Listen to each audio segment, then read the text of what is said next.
नमस्कार सभी मिथुन राशि वालों का मैं डॉक्टर दिलीप स्वागत करता हूं। बहुत ही स्पेशल वीडियो होने वाला है मिथुन राशि के लिए, क्योंकि इस वीडियो में हम बात करेंगे साल का जो आखिरी महीना है वो कैसा रहेगा आपके लिए।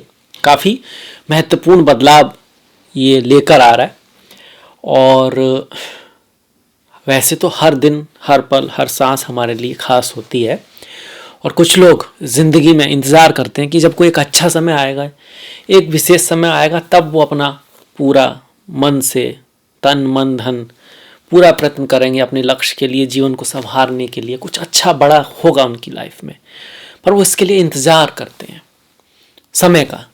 और जब समय नहीं रहता तब उनको ये आभास होता है कि वो जो समय निकल गया ना, जब वो इंतज़ार कर रहे थे, वो वास्तव में वही सबसे बड़ा और अच्छा समय था। तो अभी से, आज से ही शुरुआत कीजिए जीवन को संवारने के लिए। सितारे क्या कहते हैं वो हम बात करेंगे, गहराई में जाएंगे, एकदम गहराई में जाएंगे। क्या ख्याल रख सकते हैं, क्या पॉसिबिलिटी है, किस दिन क्या होने की संभावना ज्योतिष की दृष्टि से बनती है, वो हम बिल्कुल बात करेंगे यहाँ पर। सबसे पहले जान लेते हैं कि कौन सा ग्रह किस भाव में बैठा है। तो देखिए, ये पहला, दूसरा, तीसरा, चौथा भाव तक हम आए हैं, तो तीसरा भाव तो खाली है, चौथे भाव में केतु बैठे हैं। ये चौथा भाव हमारे मन का होता है, प्रेम का होता है, माता का होता है। कन्या राशि में बैठे हैं, पंचम भाव में शुक्र बैठे हैं और पंचम भाव हमारा प्रेम का है। ये माता के प्रेम का है, ये हमारे संतान के प्रेम का है, ईश्वर के प्रति प्रेम का है, मंत्रों के, नॉलेज के प्रति प्रेम का है पंचम भाव। और ये इसमें कौन बैठे हैं? शुक्र बैठ गए अपनी ही राशि तुला में। ये छठा भाव है जिसमें रोग ऋण शत्रु का भाव है, जिसमें मंगल बैठे हुए हैं अपनी ही राशि वृश्चिक में। ये अच्छी बात है। और पार्टनर, पार्टनरशिप, यात्राएं, बिजनेस, ये का भाव सप्तम है, उसमें धनु राशि में सूर्य और बुध का संगम है, बहुत अच्छी बात है। बुध आदित्य योग यहाँ पे बना हुआ है।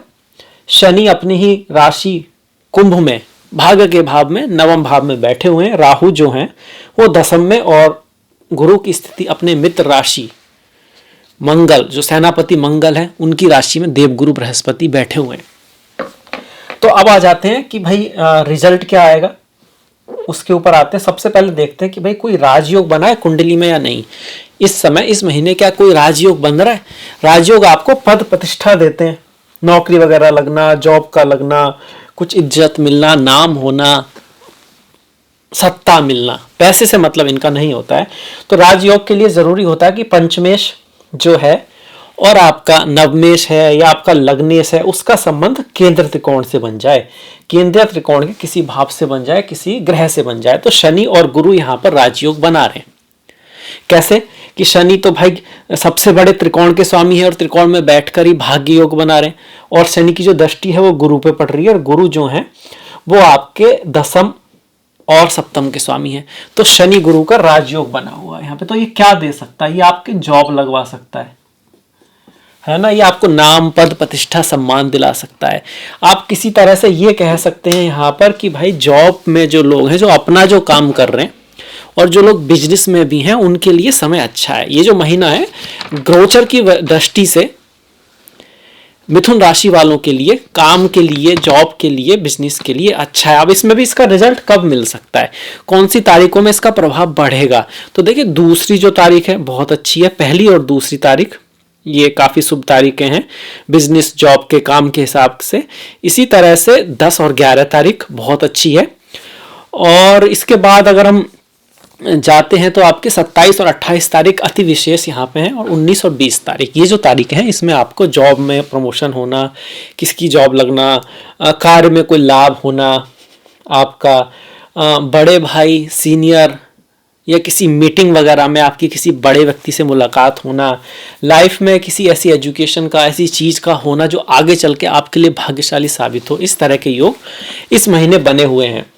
इसके अलावा ये क्या करेगा, गुरु और शनि का जो राजयोग बन रहा है वो क्या करेगा? देखिए, शनि की दृष्टि गुरु पर पड़ती है, तो गुरु आपके नवम, गुरु जो है आपके, माफ कीजिएगा, नवम राशि पर सप्तम भाव और दसम भाव के स्वामी है, और उस पर भाग्य की दृष्टि पड़ रही है। तो आपके बिजनेस में, पार्टनरशिप में आपका भाग्य साथ देगा, आपके पार्टनर्स को लाभ रहेगा, आपको पार्टनर से लाभ होगा। ऐसे में आपकी जिंदगी में कोई आता है, शादी विवाह किसी का होता है, तो जो गोचर चल रहे हैं वो तो ऐसे ही चल रहे हैं कि उससे आपका लाभ होने हो सकता है। शादी का मुहूर्त इस महीने 6, 7, 9 और 15 तारीख को रहेगा। ये तारीखें शुभ हैं।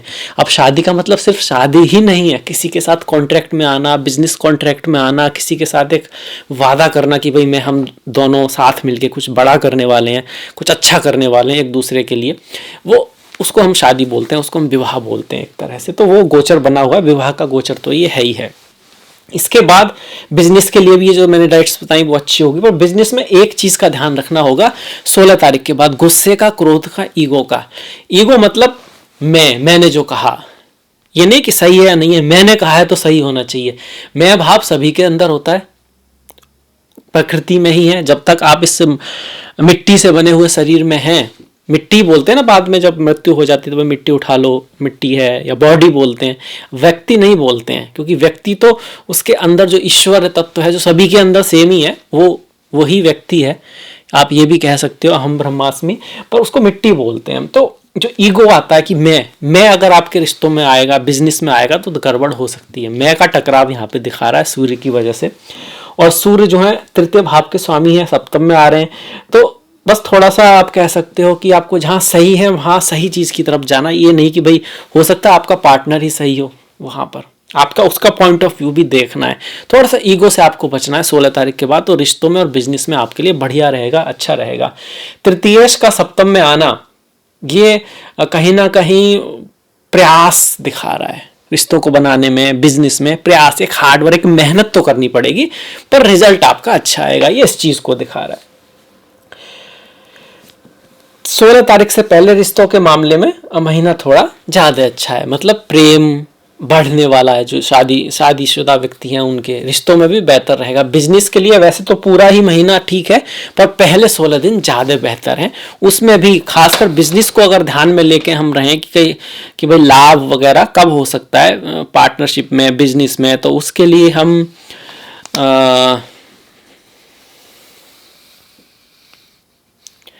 12 तारीख बहुत शुभ आ रही है, 12 तारीख काफ़ी अच्छी है आपकी। इसके साथ साथ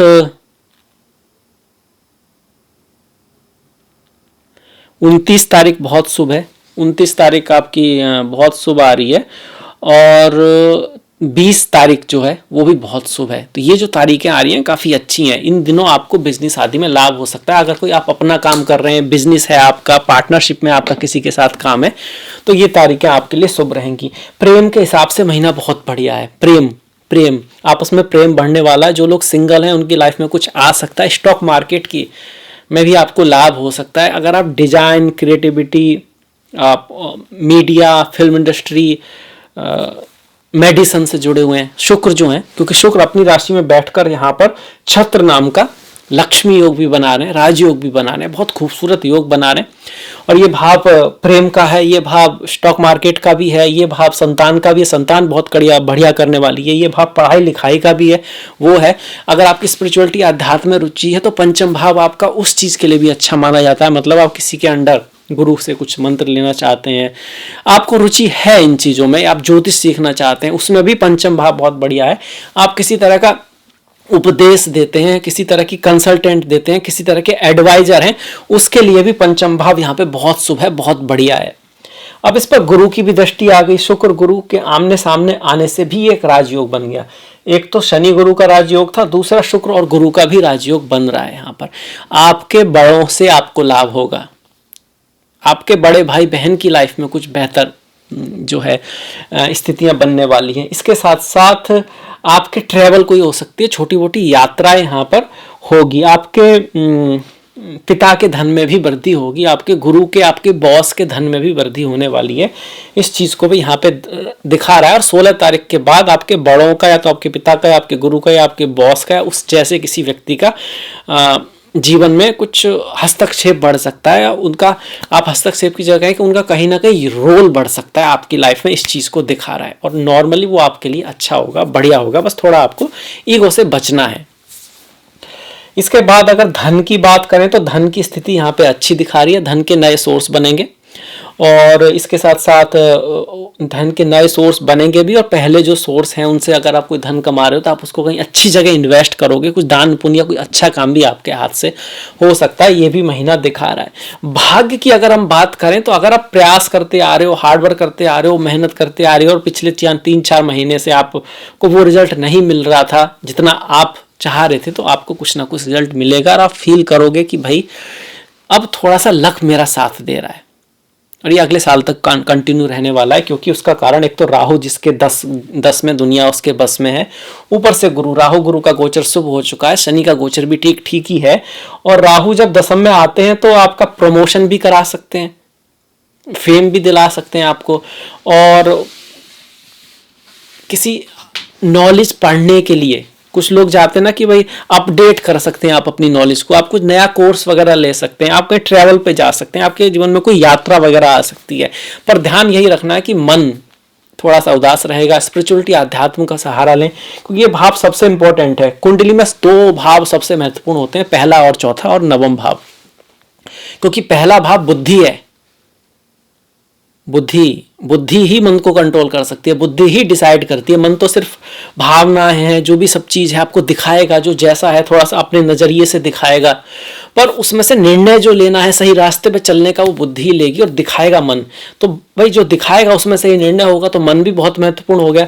इसलिए चौथा भाव बहुत महत्वपूर्ण है। अगर किसी के यहाँ पर मेलेफिक्स होते हैं तो उसकी सोच ही थोड़ा नेगेटिव की तरफ आ जाती है, तो उसमें से निर्णय भी वो नेगेटिव ही लेगा। इसलिए अगर किसी की कुंडली को चेक करना हो तो पहला भाव, चतुर्थ भाव और नवम भाव का आप विश्लेषण करें पहले। अगर ये चीज़ें शुभ हैं, अच्छी हैं, तो चार्ट अच्छा ही रहेगा। दिक्कतें आएंगी भी तो व्यक्ति अपनी पॉजिटिविटी, हार्डवर्क और अपनी बुद्धि के बल पर उनसे निकल जाएगा। नवम भाव चूंकि ठीक है तो कहीं ना कहीं भाग्य भी उसका साथ देगा। तो चौथे भाव में केतु आ रहे हैं तो माता के साथ कुछ मतभेद रह सकता है, मन भी थोड़ा उदास रह सकता है। ऐसे में स्पिरिचुअलिटी, अध्यात्म, गणेश जी की पूजा करना इस महीने आपके लिए बहुत शुभ रहेगा, बहुत अच्छा रहेगा। इसके बाद धन की बात भी हो गई। माता पिता की बात करें तो पिता के लिए और माता के लिए दोनों से ही आपको थोड़ा सा बना के तो रखना है, खासकर पिता के लिए।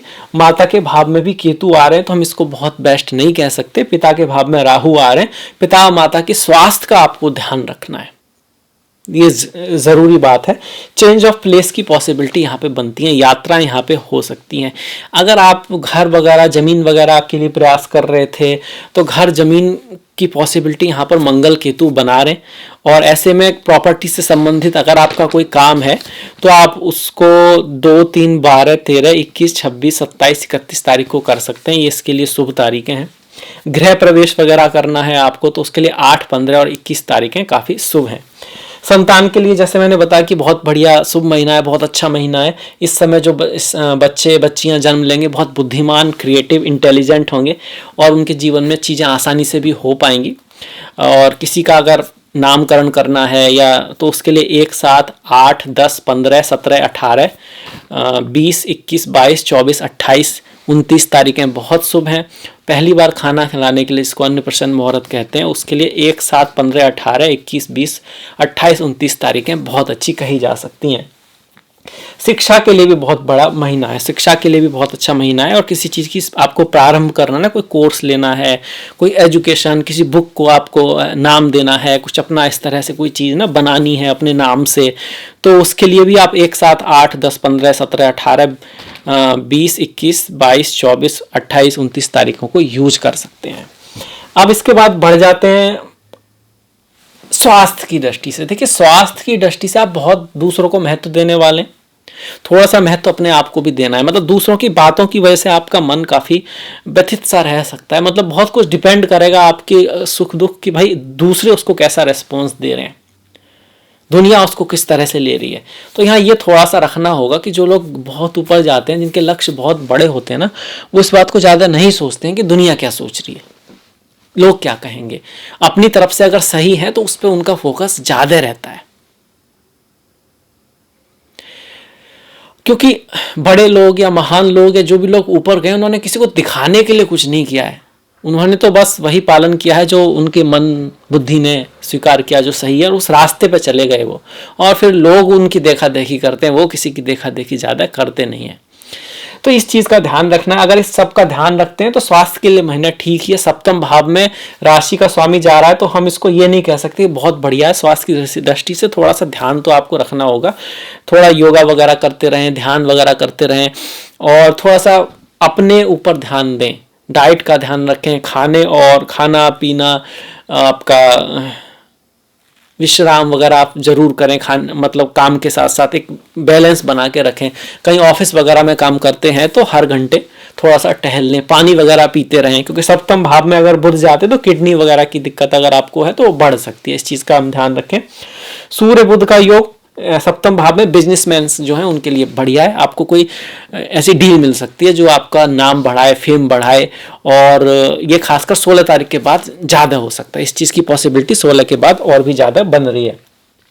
इसको निपुण योग भी बोलते हैं, बुधादित्य योग बोलते हैं, निपुण योग भी बोलते हैं। मतलब जो संतान बच्चे पैदा होने वाले हैं इस समय पर वो काफ़ी बुद्धिमान होंगे। बिजनेस के मामले में उनकी जो पकड़ होगी वो काफ़ी अच्छी होगी। और ये जो यहाँ पर योग बना हुआ है इसको छत्र योग बोलते हैं। छत्र योग पंचम भाव में ही बैठा है, अपनी राशि में बैठा है। बहुत ही अच्छी ये स्थिति है। कोई विपरीत राजयोग की बात करें तो कोई विपरीत राजयोग यहाँ पर नहीं बन रहा है।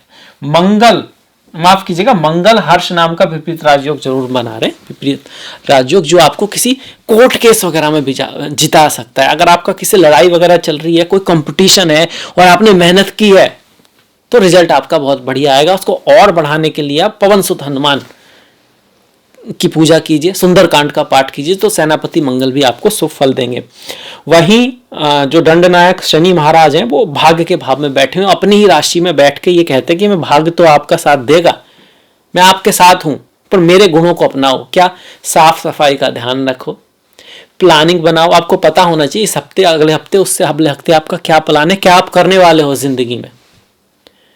नौकरी में अगर आपका कोई एक रूटीन बना हुआ तो उसके अलावा आपको कुछ ना कुछ ऐसा जरूर करना है, कुछ ना कुछ सीखना जरूर है। अपने कोई भाषा सीख रहे हो, एक्सरसाइज ही कर रहे हो, फिजिकल, कुछ ना कुछ चलते रहना चाहिए, कुछ ना कुछ प्रोग्रेस चलनी चाहिए। और इसके साथ साथ सेवा भी चलनी चाहिए। भाग्य में सेवा आई है, शनि आए हैं, तो गरीब लोग हैं, आपसे कमजोर लोग हैं, उनके लिए कुछ करना है। ज्यादा समय नहीं है तो अपने परिवार में ही कोई ना कोई ऐसा वृद्ध व्यक्ति है या कोई तो ऐसा होगा जिसको हेल्प की आवश्यकता है, सुबह शाम उसकी हेल्प, उसका ध्यान जरूर रखें। आपके पिता, दादा, नानी, आसपास कुछ भी ऐसे व्यक्ति जो आदरणीय व्यक्ति हैं, एज्ड व्यक्ति हैं, उनका जो कमजोर हैं, गरीब हैं, अछूत हैं। अछूत का मतलब जिनको दुनिया ने छोड़ दिया है। कोई जात पात की बात नहीं है। मतलब लोग जब गरीब होते हैं तो लोग उनसे कम कांटेक्ट कर ही लेते हैं, हो ही जाता है। तो उस सेंस में जो इस तरह के लोग हैं जिनसे लोग बचने की कोशिश करें, आप उनकी थोड़ी सी हेल्प कर दो, वो भी बिना किसी इच्छा के। निष्काम काम करो। इसका मतलब ये नहीं है कि आपको कई बार इसका लोग मतलब समझ लेते हैं कोई प्लानिंग नहीं करनी है आपको। इसका मतलब यही है कि आपका पूरा ध्यान अपने कर्म पर है। आप करुणावश किसी की अगर हेल्प कर रहे हैं तो ये नहीं सोच रहे अब इससे मेरे को ना पुण्य होने वाला है, क्योंकि अगर आप ऐसा कर रहे हैं तो वो फिर सकाम कर्म हो गया, उसका रिजल्ट आपको मिल सकता है, पर ये सबसे ग्रेट कर्म नहीं है। आपको बांधता है और जंजीरें तो बुरी होती हैं, सोने की हो या लोहे की। और जब आप निष्काम काम करते हो मतलब आप पूरा ध्यान लगा रहे हो, आपकी पूरी प्लानिंग है, आपका पूरा गोल भी है, पर अगर वो ना भी मिले तो आप उससे परेशान नहीं होने वाले। आप समझते हो कि होता है, लाइफ में चलता है, और कुछ नहीं होगा तो शिक्षा मिलेगी, तजुर्बा मिलेगा, जिसको मैं आगे जाके यूज करूंगा। तो अब इसके बाद बढ़ जाते हैं त्योहारों की तरफ। त्योहार बहुत महत्वपूर्ण है। त्योहार हमारी जड़ों की तरह है, हमारी पहचान की तरह है। जब आप किसी अदर कंट्री, अदर कल्चर के व्यक्ति से मिलते हो तो आप कैसे उसको जानते हो, उसके घर जाते हो तो उसकी तस्वीरों पे आप ध्यान दोगे, उसके घर में क्या, वहाँ पर उस कंट्री में क्या त्योहार हो रहे हैं, क्या रहन सहन है, क्या उससे उनकी एक पहचान बनती है। उससे ही आप पता भी कर पाओगे कि ये भाई यहाँ पर ये खासियत है इस जगह की, इन लोगों की, तो वो आपके त्योहार है जो आपके बारे में बताते हैं। और इससे पहले थोड़ा सा मुहूर्त मैंने पहले बता ही दिया, नामकरण भी बता दिया। कर्ण भेद, कान भिदवाने के लिए जो हम मुहूर्त निकालते हैं वो 1, 2, 7, 8, 9, 17, 21, 22, 28, 29 और ओवरऑल अगर कोई काम करना है इनके अलावा तो इस महीने में जो अच्छी तारीखें हैं वो 1, 6, 9, 11, 15, 16, 19, 21, 22, 25, 28, खास करके 25, 28 और 21 तारीखें काफ़ी शुभ हैं। अब जाते हैं त्योहारों की तरफ।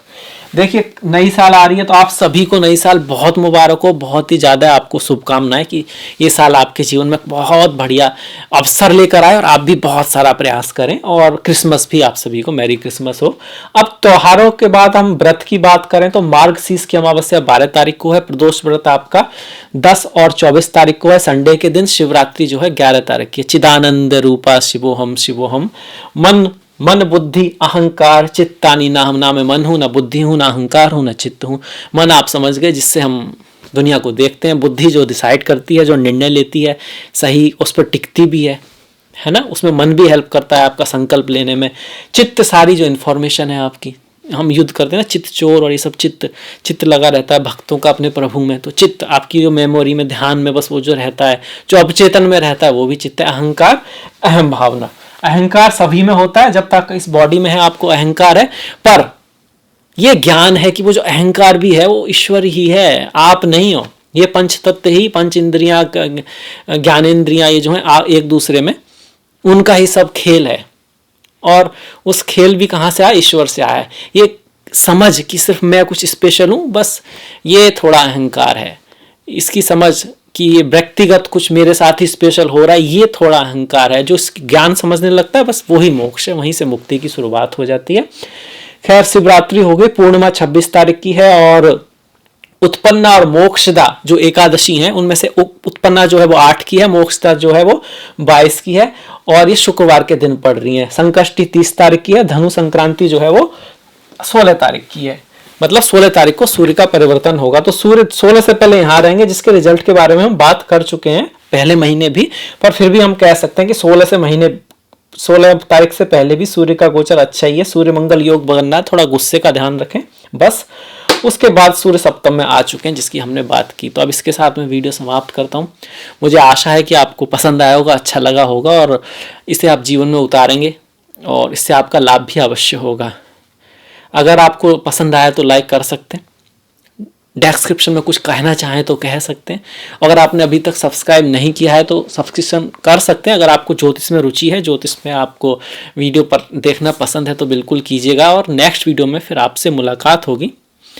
तब तक के लिए आप अपना ख्याल रखें, अपनों का ख्याल रखें, सभी का ख्याल रखें। कुछ ना कुछ अच्छा देखते रहें, क्योंकि जो हम देखेंगे सुनेंगे वही हम करेंगे भी। तो इसलिए करते जरूर रहें, क्योंकि संसार कर्म प्रधान है। नेक्स्ट वीडियो तक आप सभी का बहुत बहुत धन्यवाद। नमस्कार।